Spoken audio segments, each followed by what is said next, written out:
Good afternoon, I'm Jay Daniels, coming to you from Bethlehem, Pennsylvania, where we record Simply Timeless each and every week. It's a 3-hour program that is syndicated to just over 15 stations in 3 countries, featuring the best of classic jazz and pop. But in addition to a lot of that, we also like to include some of the newer recordings, sometimes of standards, sometimes of original compositions. And of course, one of those recordings that we just received recently is the album Organisms from the Doug MacDonald Quartet. And Doug, it's a joy to meet you in person, to actually see you. I'm sorry that you have to see me, though. You know, that's just a sacrifice that you're going to have to make during this process. No, you're looking good, my man, looking good. You know, let's start out the conversation with some preliminaries to kind of possibly introduce you to those listening, but to also catch us up to speed on where you've come in your career. First of all, guitar has always been your primary instrument. You started playing when you were fairly young, right? Yeah, I was 13 years old, and I was, as I was saying earlier, I basically played the trombone and the school band and the guitar at the same time. And the trombone was good because it taught you to breathe, just like Frank Sinatra learned breathing from Tommy Dorsey band. You know, he's a trombonist, and also for writing later on, which I became interested in composition and arranging. And the trombone plays a lot of inner parts, so that was a good thing to sit in the section and be able to do that. But I have to say, around 13 or 14, the guitar kind of dominated my situation, so I stayed with it. I'm not sure why. It just, we fall into these things. Who knows, So how did you first hear music from the guitar? Was music something that ran in your family? I mean, what were those early experiences like for you? Well, I think the only one was my mother, but she had stopped playing piano by the time I was born. And in the 50s, she didn't play anymore. So I never heard anybody play, but there was a lot of music in the house, a lot of recordings. And I remember as a little kid, my brother used to get mad at me because I would break the 78s and the LPs because, as a little kid, you're very rough with records. So I do miss records. So, what I call LPs and, 70, and they had 45s, but I would say basically I heard a lot of different kinds of music. And one way, there was a guy, Herb Ellis, of course, who played with Oscar Peterson and did many things on his own, a jazz guitarist. He always said kind of the same way I felt. When I started, it was nondescript music, not really any particular one type. I wasn't sure what to do in the beginning. And then I found blues music. I liked a lot of the blues artists and got to meet them years later, like B.B. King and Bobby Blue Bland and all that. I got to actually meet them. I never met T-Bone Walker. But really soon after that, I got into jazz because I was reading an article and it said, well, jazz is like the classical music of the blues, and it's like American classical music. So I said, well, yeah, I'm not really singing, so I should get into this instrumental music that's perhaps more, unquote, quote, serious, Yeah. So that's how it got me more into the jazz type music. Did you immediately start doing gigs out of school, or did that come later in life for you? Well, we were working, but it was all like kind of weird. I remember playing a country club in Hawaii. I was born in Philly, grew up in Hawaii, which is a strange cultural shock. But I remember playing I ended up playing this place years later, kind of one day a week. But back then I was a teenager and I played, and I remember the manager saying, would you guys do your own thing on your own time?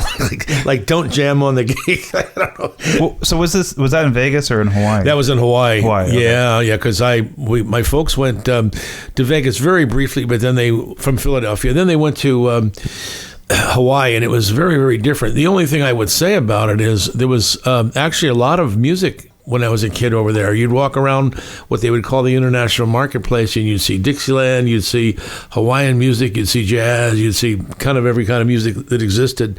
And of course, nowadays it's a lot different with live music every town, Well, I was kind of interested to see, to hear about when you got to Vegas. When did you get to Vegas and start playing there? It would be probably around 58, 59. I was born in 53, so I was pretty young when we went to Vegas for about a year or so, maybe a little longer. I can double check those dates, but it's roughly. Was there still kind of? Was it the jazz scene there? Was it still the casinos had? Well, what was weird is my folks had all these records like Louis Prima, Frank Sinatra, Dean Martin, and Sammy Davis, and we'd be driving down the strip, and I'd say, "Oh, they're playing there," but I'm like, too young to go in those days. I think we snuck in a few times. I saw Ocean's 11 being filmed, and Dean Martin's dropping the keys outside the Sahara or whatever it was. But it was weird, like driving, and I say, "Oh, we have those records. Sinatra, they have his record."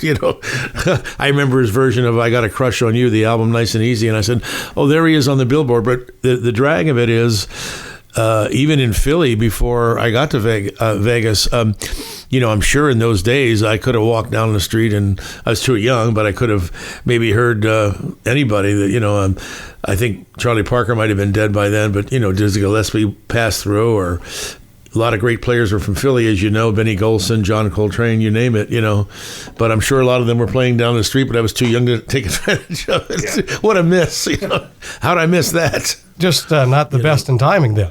Yeah, that's what I would say, I remember Sam Most, a great flautist who we used to play together quite a bit, and he used to say, we all feel that way. He was a lot older, of course. He said he just missed 52nd Street. He just missed the end of it, And he said we all feel like that way, like, gee, the other eras, I imagine what it was like in the 20s. It was musicians working crazy.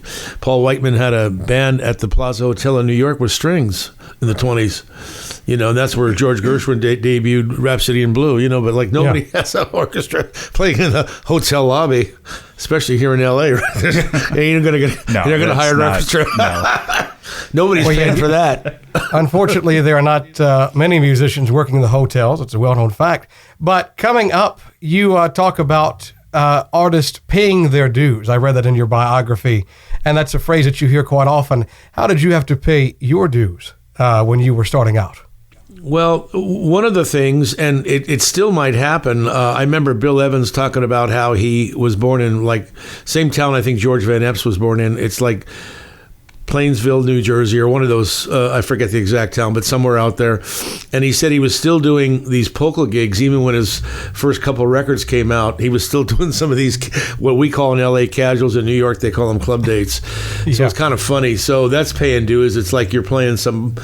some of those gigs you can learn a lot on. There's nothing wrong with them. And in the Midwest, call them jobbing gigs. Yeah, jobbing. And then in Philly, they call them the outside. There's a lot of weird terms for these. Isn't there like Hawaii had a term for it as well? And I forget. I know casuals in LA. Well, it's not casual. It's a private event. Nothing casual. Anything but casual. I mean, people used to wear tuxedos. Now it's more loose now, but when you started, I'm sure a lot of gigs were tux.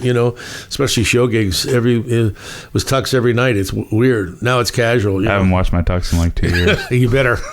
I'm telling you, when I call you for a tux gig, I want that thing long.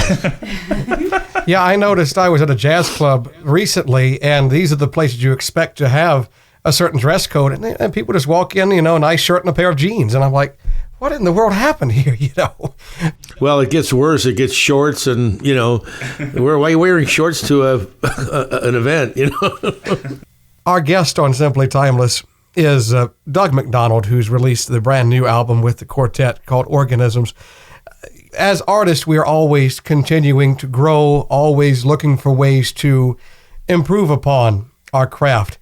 What were some of the things throughout your career that when you were paying your dues, when you were moving through your career as a musician and as an artist, what were some of those things that you said, this is where I want to do better and challenge myself? Well, one of the things for me is for years I mostly just played and made some attempts at composition or arranging a little bit. And I got kind of frustrated because I didn't have a good method. And then I ran into Spud Murphy, who I had met several times in Hawaii and in LA and so forth. And I studied his method with a student of his, David Blomberg, and then I studied with him. But he was quite elderly in his 90s, so it wasn't as easy, once again, the timing thing. But I think one of the things that helped me a lot was not just playing, but when I got into writing and arranging, and orchestration is an endless thing. If you listen to Ravel or Debussy, you'll hear like it's endless, So for me, that's one of the things. And then I I studied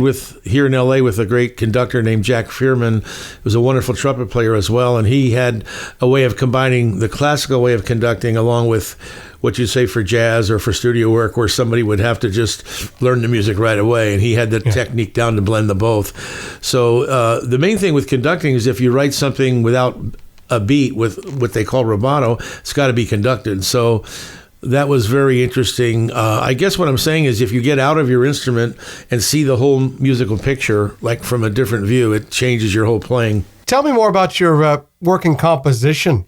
How did that come about? Because a lot of people are either singers or instrumentalists, or they're writers, but very few are able to make that leap and do both. How do you view your process of songwriting along that? Well, I think, once again, back in the day, even what they would do for the studio people is they would say, look, are you going to be a player or are you going to be a writer? You couldn't be both. And today, that's wrong. It would be like, basically what we're at 2019 now, I guess, the last I checked. Back in the 50s or 60s, people were told, look, you got to, like, there's a fine guitarist that just passed away that did a lot of studio work, Bob Bain. And he, I think, did 4 albums for this vocalist, Michael Dees. And so he had the same dilemma. Are you going to be a player or are you going to be a writer? And he felt, well, I'm working every day in the studios as a player, so why change it? So I think that's like changed today. I think we can do more than one thing. I think back in the day, you either played or you wrote. But I think that really for musical development, it's good to have more than one thing, I think, Oh, yeah, I completely agree with that. Yeah. I mean, especially in this day and age, you have to wear multiple hats. It's not 1955. Yeah, but even then in 1955, I don't know how many, people talk about, doing, multiple dates throughout the day and having cartage setting up with 3 different studios and breakfast, lunch, and dinner. And there were maybe some of the top call studio musicians in this town, at least, were doing that. But I think for the majority of people, they were still doing a combination of teaching, or they had, some other side business that they were doing, like it is today. I mean, it's kind of the nature of the beast. There's just a limited amount of work that's out there, and especially now when it's so DIY and everybody has their home studios and things like that. That element of the studio scene, in getting back to Jay's comment about paying your dues, it's sometimes there aren't any dues out there available to pay. You kind of have to make your own way in this, at least out here on the West Coast, from what I've found. Well, the other thing too is a lot of people talk about how I do a lot of teaching myself, mostly private, but what happens is it's like reading music was always a myth. They said, oh boy, these jazz guys don't read much, they make it all up. But, like I said, what worked in 1957 doesn't work today. You have to have more skill than you did. So that's one of the things with the writing, too, is like you have to have some of that skill. And musicians are much more versed in different rhythms and different combination of things that years ago people weren't into. So I think it's a different time, and you have to have more skill than you did back in those days. Yeah. I was talking with a jazz pianist recently that I've worked with, and he said, I think you do yourself a disservice when you limit yourself to only one genre or one slice of the pie, because frankly, there is work available, but you have to be willing to make changes within your own presentation, be willing to do things you're not wanting to do. But you have been one who has kept very busy over the years. In fact, this latest album is your 14th. Going into the studio is an experience in itself. For those who may not have recorded in studio or may not be familiar with the process, elaborate on what goes into the creation, the recording, and the production of an album within that space. Well, one of the things I find is I never like anything I hear back, and it's a hang up to deal with. It would be like someone that is not used to announcing and they're hearing their voice back for the first time and they go, oh my God, that doesn't sound like me. So I feel like you play it one way. And also in the studio, especially when you're on headphones, I usually keep one off when I'm recording because I want to, like I do now, it's just a habit.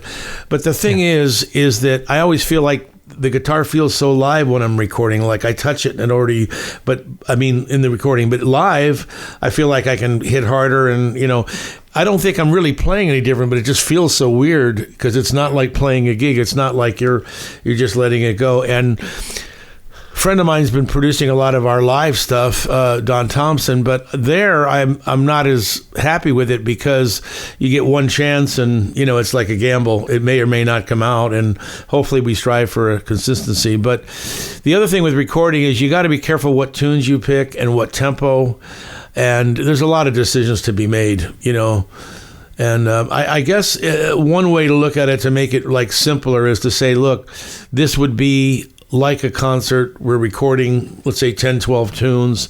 What are they going to be? How are we going to do them? Here's the tempos. Here's the order. You don't want to play.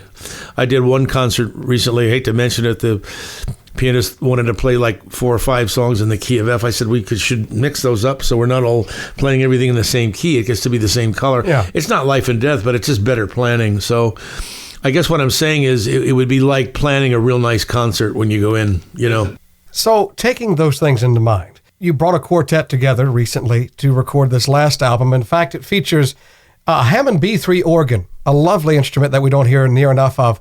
Tell us about how you got those players together. Tell us about those that you played along with. Let's talk about also the chemistry that was within the quartet during the session. The organ is always something I've liked. I remember hearing a lot of, Jimmy Smith records, Hammond B3, and of course Groove Holmes. And I got to play with a lot of those guys once. I played with Jack McDuff once in L.A. here, and I think I played with Groove Holmes in Vegas once. I'm a one-hit wonder, I call myself. So, and then Jimmy Smith I played with once or maybe twice, but they all had different personalities, and they all had, their own way of playing, just like everybody else does. But one of the things is we had an organ group. It's probably 20 years ago or more. I have to research the dates. And we did an album called Organizing, and it was Art Hillary, who was a great B3 player, and Plas Johnson and Johnny Kirkwood. Well, Art and Johnny are passed. Plas is still around. Then I did one a few years back, maybe 10 years ago, I don't know, less 7 years ago, called Reorganized Quartet. And that was with Bobby Pierce, another guy that had played with a lot of people on the Hammond B3, along with Clarence Webb and who was the drummer? Oh, Harold Acey, who just passed away recently from Newark, New Jersey. He passed away. And then Ben and I were talking about doing something. We had toured the Midwest. Remember Chicago and Gary, Indiana, and all that? We talked about doing something. So it took a while. We finally got to it, and we decided, a lot of Ben's ideas are very creative, not only as a drummer, but also as a producer and concept projects. And we said, why don't we do the organ again? This for my third time. And Kerry Frank does a great job. He's a young guy, and if you haven't checked out Kerry, check him out. He's right. He plays with Tedeschi Trucks, right? And Social Distortion as well. He definitely gets around multi-genre, right? Stuff, but he's definitely one of the up and coming cats here in LA. Yeah, one of the albums that we have from Kerry is a work that he did with Bruce Foreman, I think. Yep, correct, absolutely, yes. And then Bob Sheppard, of course, is. The good thing, I think, with Bob, I as I was telling Ben, what I liked about it is even though Bob has a great reputation and he's based on the West, but he's known internationally, Bob Sheppard, but I think that he wasn't like overexposed in what I call mainstream jazz, quote unquote. Years ago, I played with people like Bob Cooper. I mentioned Plas Johnson. There was people like Jack Sheldon I recorded with, and then you had your Pete Chrisleaves. You had a lot of people out here that were basically more mainstream type, jazz people. But Bob is kind of does perhaps more progressive jazz, perhaps a little bit more contemporary, but whatever it was, for me, it was a great idea, and a lot of it was Ben's thinking too, to have somebody that's not overexposed in the standard mainstream straight ahead thing, and of course he does it wonderfully. We all know that. I've heard him play it many times, but it wasn't somebody like, oh, okay. And a good friend of mine, Ricky Woodard, we play with him all the time, and there's a lot of other guys in LA here, Doug Webb, but you don't see Bob Sheppard as much on that scene as you see them, Yeah, but I mean, and also I mean, the reason you don't see Bob Sheppard on the scene as much as you maybe see like Ricky or I don't somebody. know, well, or Mintz or Doug Webb, is because Shep is doing all of the sessions. We were sitting there. It's a lot of work. We were sitting there, and I have my headphones on at Tritone, and he was talking about. He was saying, he was like, well, shoot, I'm supposed to go to Japan with Erskine, but they just blocked out 2 weeks at Capitol for Harry Connick Jr.'s new record. I'm paraphrasing here. Like which one do I decide to do? It's like, I mean, at that. That's a problem. It's a which gig do I take? We all go, oh my God, which one am I going to take? Tell us about some of the inspiration behind the tracks that you chose for the album, for the Organisms album. Basically, I wanted to have a kind of a mixed bag, not all standards, not all originals. I felt that like in the standards world, like On the Alamo was not a overly recorded tune. You had people like older style people, what I call kind of trad instead of older swing, but you had your Getz did it. Stan Getz, Benny Goodman, probably Sonny Stitt. They liked those kind of tunes. They were like the old warhorse of the standards, but not overdone. Some of the other ones, I thought it would be good for the record because they're a good vehicle for what we're doing. And then the originals, getting back to the composition things, they're a couple pieces that we did that have some atonal sections, and then we go into regular tonal music, and I wanted to kind of explore that a little bit. The hard thing in a small group is in a larger band, like I have that large band, which I haven't done in a long time, but it was a wood quintet, Nebraska quintet, and a rhythm section, so it's got like oboe and bassoon and French horn and all that stuff in it.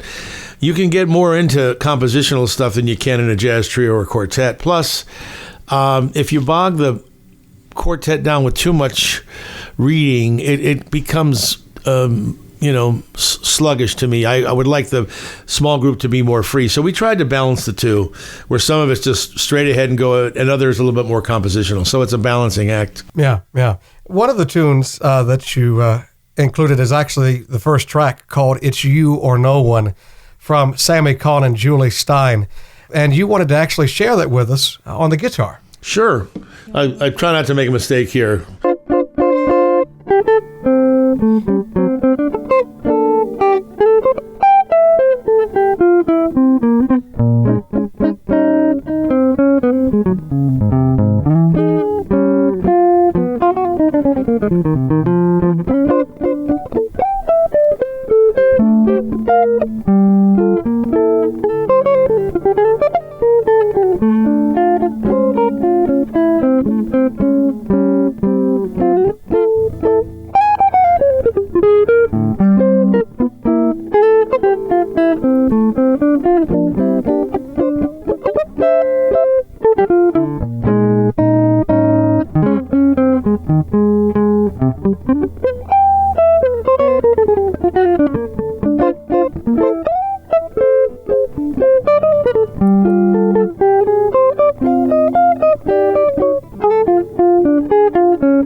This is your 14th album, and you continue to work quite a bit, not only on the West Coast, but throughout the country. What do you see as far as the coming weeks, the coming months in your professional career? Well, I did a little bit of traveling. I was just in Florida working with the pianist Lenore Raphael from New York, and we had some nice concerts out there. Yep. Prior to that, I went to Detroit and played at Cliff Bell's in downtown Detroit, and then I am going to Hawaii in March to do a couple gigs mid-March, and before that, I'm sorry, there's a Temecula festival called, I think, Temecula Jazz Festival. I'll have to look it up, but Jeff Stover puts that on, and we're going to do that, I think, around the 10th of March. Otherwise, what I've been doing personally is going back and forth from Palm Springs to LA, because Palm Springs has a little bit more live music to me. I mean, we mentioned Kerry Frank. He seems to be doing a lot of different things downtown LA and Hollywood and stuff. But for the most part, for a lot of us, I think there's less clubs in LA than there were years ago. I can speak to that, right. Especially coming from the Midwest, Correct. Where I spent 11 years in Chicago. Every tavern, every corner bar, whatever, street festival in summertime had gigs and things like that, and that's not really the focus out here. I mean, there are gigs out here, and there are gigs to play and right. things like that, but hardly anybody's making a living just doing clubs. People have their sights set on larger recording projects, producing things, studio sessions. It is a very different scene out here, and especially than like in New York, where you can play 3 gigs in a night. I mean, some people out here play 3 gigs in a month, right. but they'll be pretty high profile and everything like that. So I think it really more depends on what you're trying to get out of a scene like the one out here in Los Angeles. So this is a question that both of you can answer, because I'd love to hear your opinions on this. And this is kind of an evergreen question that we like to ask a lot of folks. And it's 2 words, and really it's your own interpretation of what the question is and how you're going to answer it. But the question is, why music? 'Cause I got nowhere else to go.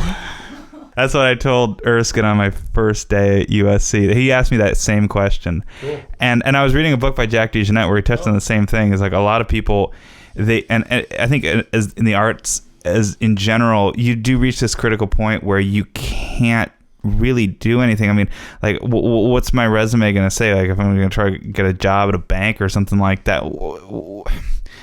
nobody's going to hire me for something like that. I mean, maybe I'd have to really put my mind towards it, and then it'd be something that I'd absolutely resent 8 hours a day, 5 days a week. That's just not who I am. And it doesn't make the prospect of pursuing a career in the arts any easier, but it just sort of makes the other things that are other opportunities less possible. Well, no, that's good. I think for me, once again, getting back to being a kid in Philly, I was born in 1953, and I would hear the radio, or even on TV, they would have all kinds of music. I remember being attracted, and I said to my mother, "What's that? What is that?" And she said, "That's the melody of the song." And I always was attracted to that. So that's why music for me. I mean, I love rhythms and everything else, but I've always felt like a melody of a tune, if it's a good tune, it's something about it, just like magical. So I guess in a way music chooses you. It's like, hey, this is your bag, why do anything else? And I don't want to say that like I don't enjoy what I do, because I do enjoy what I do immensely, and there are, I wouldn't be doing it if I didn't enjoy it. It's just that I feel like there's a certain point in probably everybody's life where if they can do anything else, they'll end up going and doing that other thing. And if they can't, they just will. I've seen a lot of people that I went to school with, most of those people have dropped off and, pursued careers in other vocations, and maybe are just doing, the arts on sort of a tangential part of their life, on the side, weekend warrior type of thing or whatever it is. But the people who stuck with it are, first and foremost, are very talented, but they also, there's just something in their being that won't allow them really to do anything else. I had the same exact experience. Spud Murphy called it persistence. In the middle of his long arranging course, he said persistence was the key. Talent is great and all this stuff, but persistence does it. I had the same experience. I grew up in Hawaii, and close friends of mine that I still speak with today, and hopefully we'll see when I go back over there in March. They, one was a drummer, one was a bass player, et cetera, and all of them fell away, and they could play. They were good. In fact, I think they were more advanced than I was, because I was newer to it. Yeah. But they all fell away. One guy became a flower farmer, which sounds weird, but he grows great stuff out in the country. They call it in the country in Hawaii, the outskirts on Oahu. And another friend of mine got into he was a film editor, and then he became an insurance guy. He started his own company. And I thought, why is this? And I think it's just that they didn't have the persistence I did. And I don't know if it's good or bad, but it's like saying as a kid, I must do this, if that makes sense, Doug MacDonald, the virtuoso guitarist, and also Ben Scholz, one of the great drummers from the West Coast, an all-around good guy. And by the way, Doug, I will say this. Ben knows how to splurge. He once bought me 2 hot dogs in New York City. Oh, great. Detroit has good hot dogs, too. Is there a place that we should go in Detroit sometime? We went to Motown, and Berry Gordy started his studio, and he called it Hitsville, and he was trying to get his records on Motown. I remember it came out about 59. I remember when they first came out, I said, wow, what is this? So it was a DJ in Philly, and the DJ said, gee, I'd really like a hot dog. So Berry Gordy went out and bought him a hot dog, and he ended up turning his couple records into hits. So in other words, hot dog could be the way to go, see? Our guests from In Studio on Simply Timeless, Doug MacDonald and Ben Scholz, both of them appear with the Doug MacDonald Quartet on the album Organisms, and I think that might be a play on words with the Hammond B3 organ. Gentlemen, always a pleasure. Thank you so much for your time. Absolutely. Thank you for having us on. It's been a lot of fun. I really appreciate it. Thank you. Yeah, thank you, Jay.